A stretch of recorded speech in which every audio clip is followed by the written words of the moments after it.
All right, we're back. We're back. Hate that when it happens. You go right in the middle of a show, and then it's you look over the screen and you see the circle of death. I'll just wait till the troops fall back in.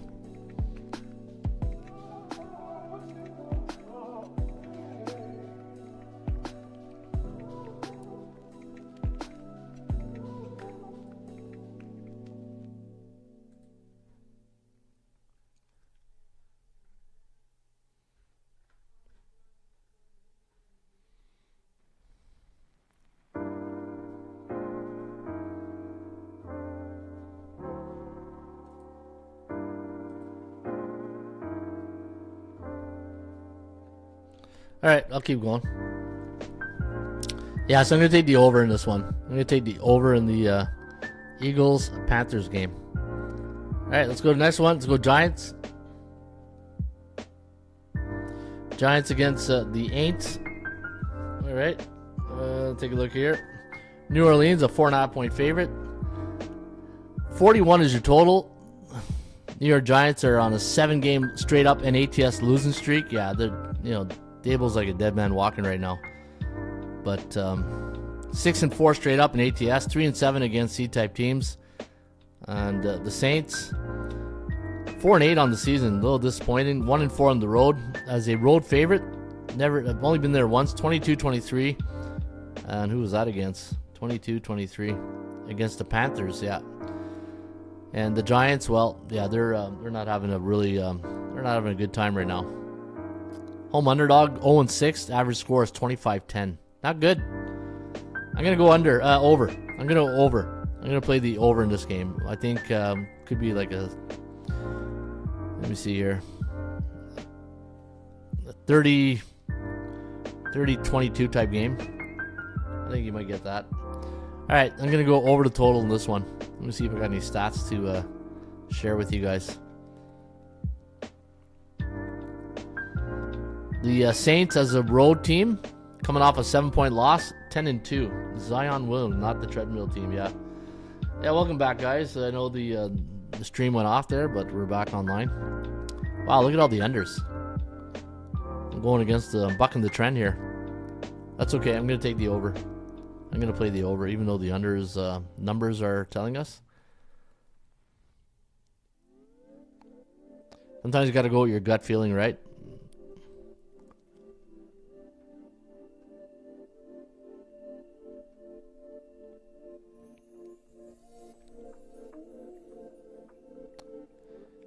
NFL teams, home teams on 9 days rest, 23, 14, and 1. There's the silver bullet. Hey, we needed one good stat to back that up. All right, let's go to the Titans against Jacksonville.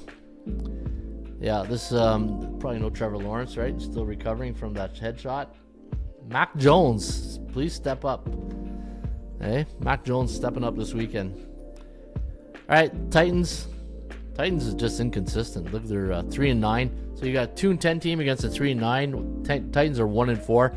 Jacksonville has yet to win a road game, but they're getting 3.5. The hook can come into play here. This could be a hook 'em Dano type game, right? I think this. I think Jacksonville is the play here. Yeah, you just can you trust Tennessee as a favorite? As a home favorite this year, they're 1-2, giving up 22, scoring 17.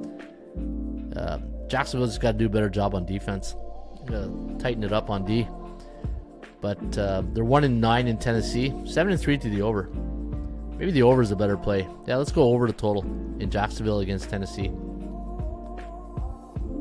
Seattle, Arizona. There's the game of the week, in my opinion. I think this is the game of the week. And I talked about this earlier, right? Arizona is, when they're an underdog and the world's against them, they tend to play very well. In fact, when you look at their underdog record at home, 2-1, and as on the road, they're 2-3, straight up. Like point against the point spread, they are 8-4 in the year, and Seattle 3-1-1 on the road this year. I think in this game that because had Seattle been the favorite, Arizona would be an easy pick, but I don't see Arizona as the favorites. I don't know how they're going to do in this role, right? even though they're playing very good football right now, look at their record against teams with a 50 to 59.9 win percentage. They're only 3-7, 3-7 to the under. So and if you look at Seattle, they got a lot of success in Arizona. Let me go take a look at the database here. Go to my database. Let me do Seattle against Arizona. We'll do last 7 games. 6-1 straight up. Yeah. Seattle is 6-1 last 7 against Arizona. 3-4 ATS, but straight up. We're not asking them to win. We're just asking them to cover the spread. Okay. I'm gonna go Seattle. I love Seattle in this spot here. I'm gonna go Seattle plus the points. Hey, Gino, man. He's Gino's like who was it earlier I was saying? It's like Jared Goff a bit. Jared Goff, I know it's two different comparisons, two journeyman quarterbacks who are, better later in their career, right? Like you look at Geno Smith early on with the Jets, but he's found a home in Seattle. He's found a new life, and he's just underrated. I think Geno Smith, and I think he's one of the most consistent passers too. I thought last year his he probably I want to say he led the league in completions, but I know. Yeah, if you look at this, let me see here. Yeah, look at this. His completion rate. That, to me, it tells me he's in a good offensive system. Probably in a check down system offense, but 2021, 68% completion rate. 2022, 69.8. Like, these are phenomenal numbers. 64.7, and this year, 68.8. Like, guys, those are phenomenal numbers. Gino has never won on Thursday night. Yeah, but they're not playing Thursday night. Hey, they're playing Sunday. Come on, man. Hey, come on, freak. Yeah, you know what? That's pretty good success rate on completion. 68%. Yes, sir. I'm going to go with the Seattle Seahawks. And as the Hawk would say, you can put it on the board. Yes! Baseball season, eh? When are pitchers and catchers reporting? All right, let's go to the next one. Let's go to San Francisco. Not the point, a.k.a. if they play on Thursday, free money. Oh, yeah, I know what you mean. I hear you, freak. I hear you. All right, let's go to the next game. Let's go to Chicago Bears against the 49ers. All right, 49ers, 4-point favorite. Chicago, fired their coach. 0-5 last 5. 6-game losing streak. 0-5 on the road. 2-8. At the old candlestick, 2-8 straight up in ATS. Not good. Not good. Yeah, San Francisco lost to the in the Snow Dome last weekend, right? If you follow Double D, put me in, coach. Yes, sir. Get in there. Where's the NBA report? Yeah, Jamal, it's a football Friday, buddy. We're doing football today. I'll take a look at the. I'll take a look at NBA real quickly, just for you, Jamal. Because you tuned in and you asked for it, you get it. Got to be a team player. Hey, we're all team players here. You're welcome. You're welcome. All right, I like San Fran here, guys. I think the Chicago Bears are, they're just a sinking ship. And Caleb Williams is Caleb Williams like Jordan Love a bit in his first year? I know Jordan Love didn't play because Rodgers was there, but young quarterbacks, it's tough in the NFL to go from college to the pros and have an immediate impact, right? There's a learning curve. Look at Kyler Murray. Kyler Murray is a good example. It takes time. Jordan Love took time. It took time to get in just to get Aaron Rodgers out. But, I think this is I think you go 49ers. I like the 49ers this weekend. All right, this one, the Buffalo Bills taking on the LA Rams. Well, one thing we do know, there'll probably be no snow in that stadium. Hey, there'll probably be no snow in the stadium this weekend. Just I'm going to throw that out there. All right, the Bills, the 3.5-point favorite. 49 was the total. taking on the Rams, who are 3-2 in their last 5 games. They're off a 21-14 win against New Orleans. The Bills won handily, 35-10. Looking at road favorites on 6 days rest, they are 30-10-1 the next game, 22-15-4 ATS. Pretty good. And the Bills do pretty well in LA. They're 4-1 straight up in against the numbers, and the Rams don't do well against the Bills. Last 10 games, 2-8 and 2-8 ATS. So I'm going to go with the Bills. I know I look like a homer wearing a Bills hat, but you guys know me. I bet with my wallet, not my heart. And I do like the Bills. And you know what? When you look at the overall standings this year, let's go take a look at the team standings.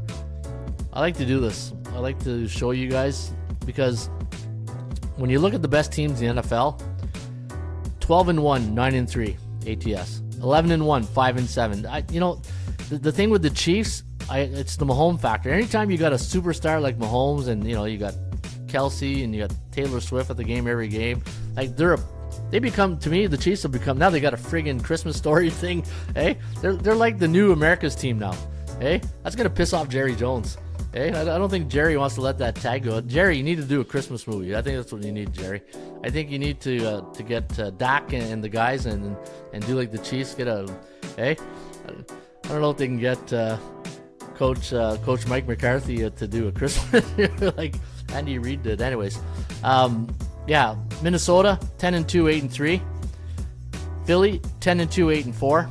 Bills 10-2, 8-4. Green Bay 9-4, 7-5. What I'm trying to get at is, normally when teams are good straight up, they're pretty good against the point spread, unless they got the Mahomes factor, right? Like the America's team type thing. Like the public team. So you look at the Chiefs, like, they win the last 2 Super Bowls, 2 or 3 Super Bowls. They're America's team right now, and they know. I can just say Chiefs, and you can go to Vegas or any type of say you put 100 casual football fans in a room.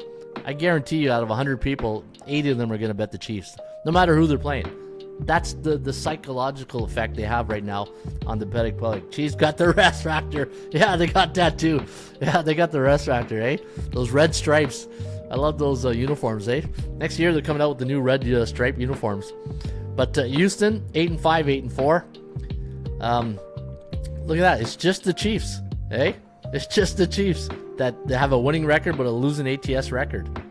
Every other team in the top 10 has a ATS winning record. And if I look at the top ATS teams, all right, A-type team, Broncos.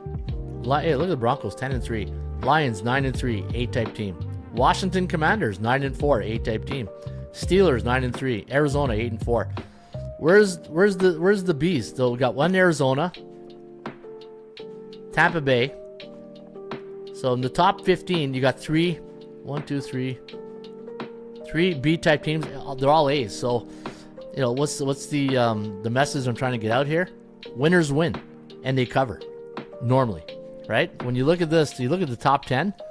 It's all teams with a 60 or higher win percentage, except for Arizona. I don't see a C-type team. Who's the C-type team?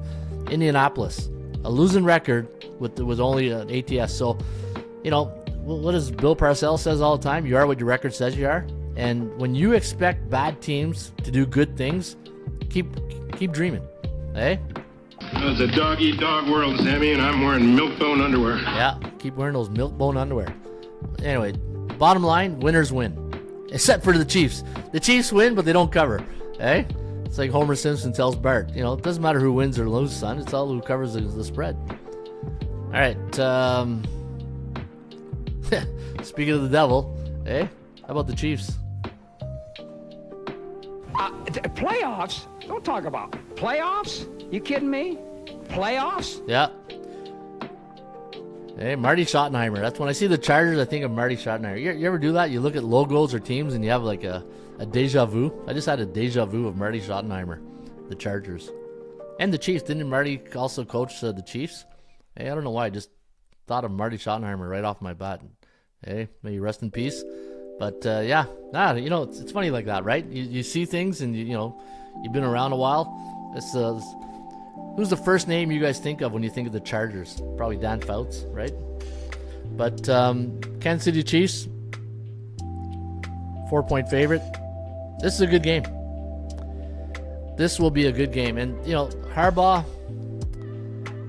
Harbaugh, he's a winner.